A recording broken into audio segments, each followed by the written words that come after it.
Good evening all of you. आज हम एक महत्वपूर्ण विषय को लेकर आज आपसे चर्चा करने वाले हैं, जो एक मिडिल ईस्ट के लिए यानी कि गल्फ़ वार विषय को लेकर आज हम चर्चा करेंगे। और इस पर विशेष रूप से हम इसकी गल्फ़ वार को लेकर पूरे मिडिल ईस्ट में क्या हुआ उस और कैसे कैसे ये सारी बुनियादी चीज़ें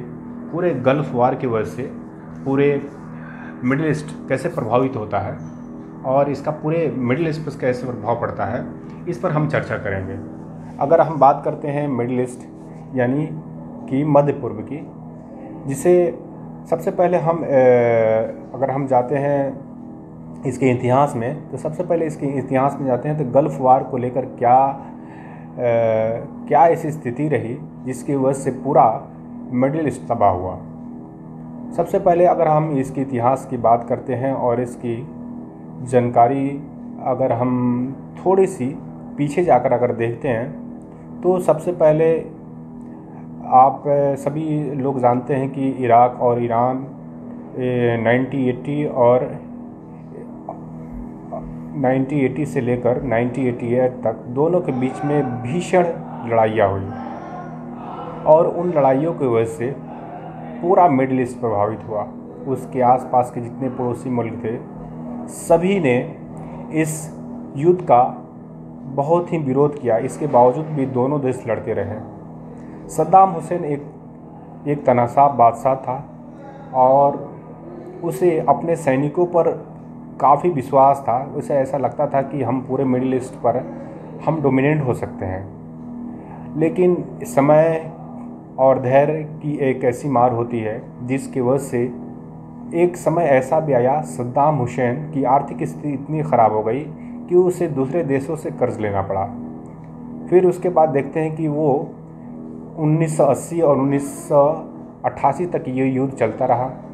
और इस युद्ध में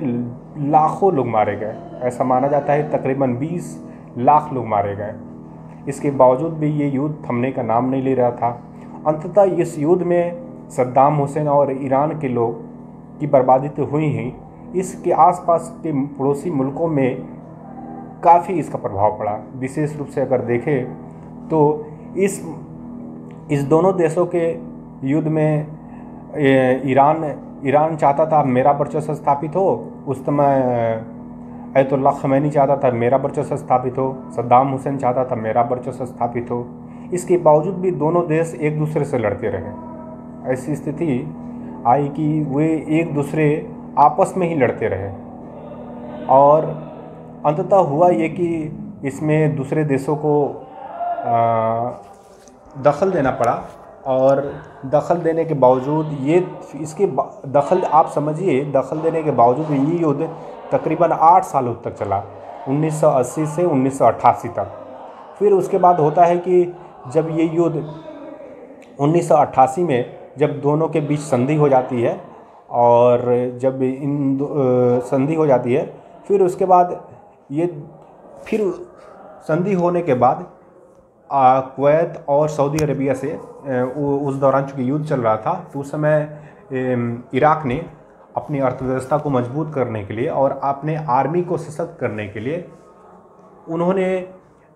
हथियार के लिए बहुत सारी चीज़ों के लिए उन्होंने पैसे जो लिए थे, तो उन्हें ऐसा लगता था कि हम इस पैसे को देने में अक्षम हैं। तो इस कारण से जैसे ही युद्ध ख़त्म होता है तो कुवैत और सऊदी अरब ने ये पैसा मांगना शुरू किया। तो पैसे मांगने की वजह से एक तो इस युद्ध की वजह से पूरे दिवालिया पूरे इराक में हो गई थी। आर्मी को पैसा देने के लिए पैसे नहीं थे, लोगों को जो सरकारी नौकरियों में थे उनको पैसे देने के लिए पैसे नहीं थे, उसको डेवलप करने के लिए पैसे नहीं थे। और चूँकि इस युद्ध का प्रभाव ऐसा था कि उन्हें ऐसा लगता था कि ये आत्मविश्वास धीरे धीरे जब युद्ध लंबा खींचता गया और पूरे उसकी आर्थिक स्थिति खराब हुई, घरेलू क्षेत्रों में, राजनीतिक क्षेत्रों में, और उनका वर्चस्व धीरे धीरे पहले से जो लोकप्रियता थी कम होती चली गई। अब समझ सकते हैं कि घर फूटे गंवार लूटे वाली जो कहानी है, जिसके वजह से कि इसका ऐसा प्रभाव पड़ा, ऐसा माना जाता है कि इस युद्ध में बायोलॉजिकल और वार भी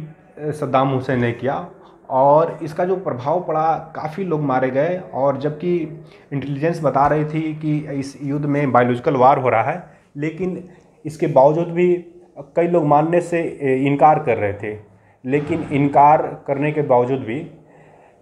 जब इंटेलिजेंस की रिपोर्ट मांगी गई और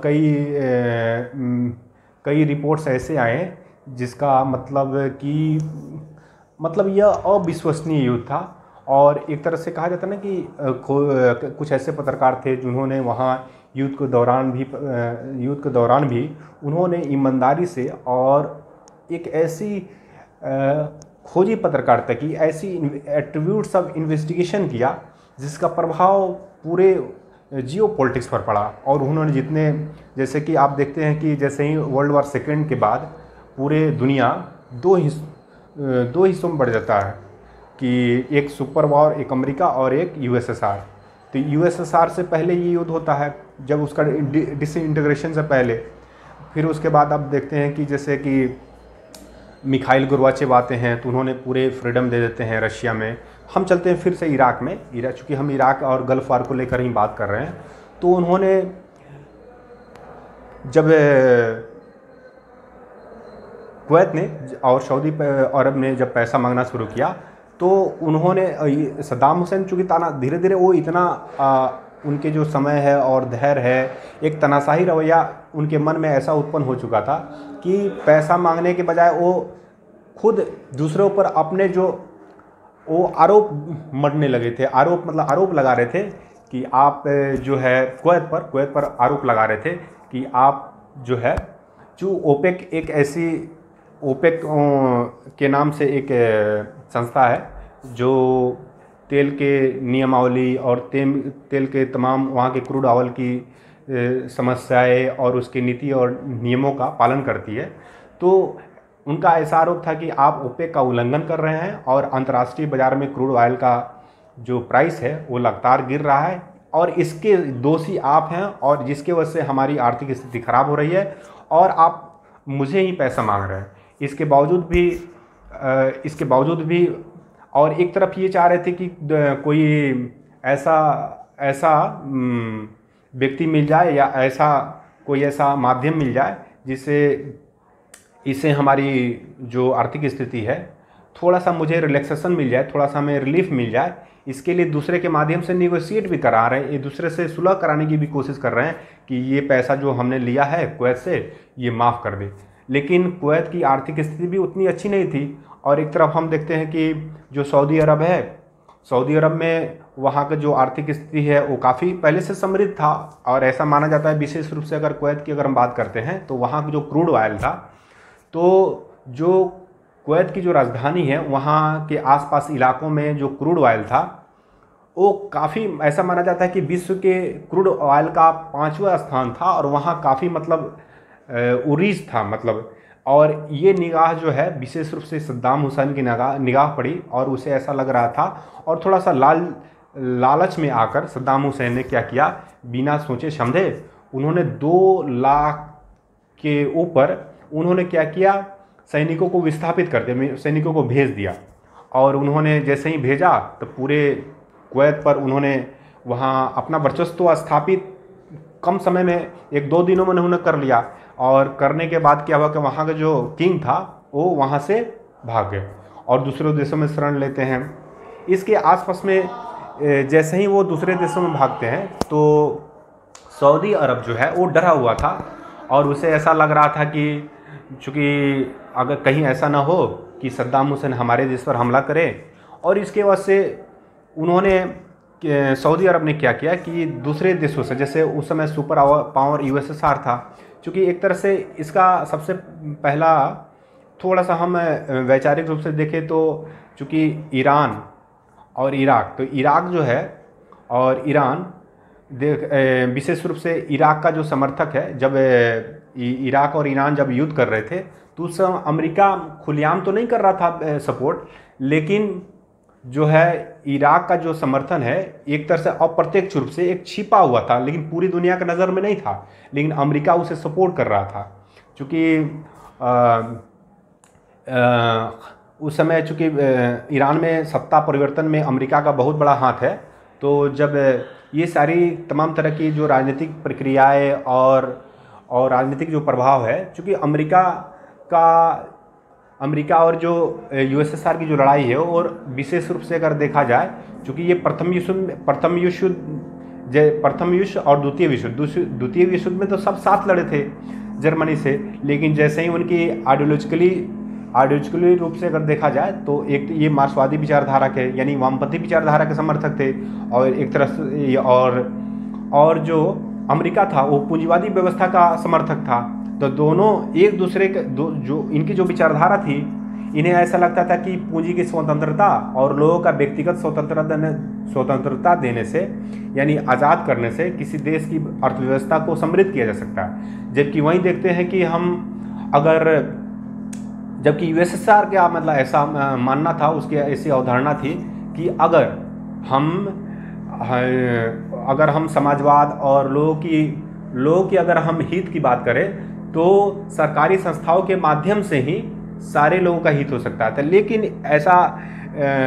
पूरे यूएसएसआर में और जो यूनियन जो थे उसके आसपास में जो 15 हिस्सों में जो और देश उसे बाद में जब 90 के तकरीबन ये देश तमाम जो बने उससे टूट कर, तो ये सारे पैसे तो लेते थे, लेकिन इसका इसका डिसेंट्रलाइजेशन था वो यूएसएसआर के माध्यम से हो रहा था, जिसके वजह से आइडियोलॉजी को प्रमोट करने के लिए ये सिर्फ अपने यूनियन को तो पैसा देता ही था, इसके अलावा ये मध्य पूर्व में, इसके अलावा कई सारे देशों में ये आइडियोलॉजी को यानी अपनी विचारधारा को, अपने आइडियोलॉजी को प्रमोट करने के लिए पैसा एक दे रहा था। और दोनों देश अपने एक दूसरे को नीचा दिखाने के लिए ये लगातार प्रयास कर रहे थे। फिर से जैसे ही हम देखते हैं कि तो अमेरिका चूँकि इराक ने जो ईरान पर हमला किया, तो सऊदी अरब लगातार मतलब ये अमेरिका को कन्विंस कर रहा था कि आप इसमें हस्तक्षेप कीजिए। और चूँकि आप देख रहे हैं वियतनाम वार में अमेरिका की काफ़ी बुरी हार हुई थी, चूँकि गुरिल्ला वार की वजह से, तो अमेरिका न चाहते हुए नहीं चाह रहा था कि हम मिडिल ईस्ट में हस्तक्षेप करें, और पूरे दुनिया का एक रुख भी देख रहा था, दुनिया का रुख क्या है। तो उन्होंने देखा ये कि अभी जो है इराक में जो सद्दाम हुसैन की जो तानाशाही रवैया है, उसके आसपास में जितने देश थे, तकरीबन आप देख लीजिए मिस्र हो गए या आसपास में अफ़गानिस्तान हो गए, मतलब अगल बगल के जितने देश थे वो लगातार मतलब इसका विरोध कर रहे थे, क्योंकि उन्हें ऐसा महसूस हो रहा था कि कुवैत के साथ इनजस्टिस हो रहा है, अन्याय हो रहा है। फिर भी इसके बावजूद भी जो सद्दाम हुसैन है अपने रवैये से बाज नहीं आ रहा था, और लगातार वो अपने सैनिकों पर उसे इतना आत्मविश्वास था कि उसे ऐसा लग रहा था कि पर्शियन गल्फ वार मतलब उसे ऐसा लग रहा था कि हम किसी से भी लड़ सकते हैं। और तो फिर अंततः मतलब जो है ये जैसे ही सऊदी अरब ने कन्विंस किया, और इसके कन्विंस में अमेरिका आता है जो सुपर पावर आता है, तो उसने क्या कि MOU साइन करवा लिया। और इसके तकरीबन 29 देश और थे जो इराक का जो विरोध कर रहे थे, क्योंकि उन्हें ऐसा लग रहा था कि एक छोटा सा देश है और उसके साथ अन्याय हो रहा है, और वहाँ का जो किंग है वो भी दूसरे देश में चले गए। तो इससे भी मतलब एक भयावह स्थिति थी पूरे गल्फ वार में। तो और पूरे वर्ल्ड का एक समर्थन भी अमेरिका चाह रहा था कि समर्थन मिले। तो इसको क्या किया कि MOU तो साइन करवाया ही, इसके साथ ही यूएनओ में इसकी बातें लगातार उठने लगी। और यूएनओ में अंततः 1990 में और जैसे ही उसे अमेरिका ने क्या किया कि अल्टीमेटम दिया इराक को, और इस अल्टीमेटम में दिया गया कि आप अपने उसे कई प्रतिबंध भी लगाए गए कि अपने सैनिकों को वापस ले जाओ, आप बायोलॉजिकल वीपन को थोड़ा सा आप हमला न कीजिए। लेकिन इसके बावजूद भी सद्दाम हुसैन मानने के लिए तैयार नहीं था, लेकिन उसे बार बार कोशिश करने के बावजूद भी वो मानने को तैयार नहीं था।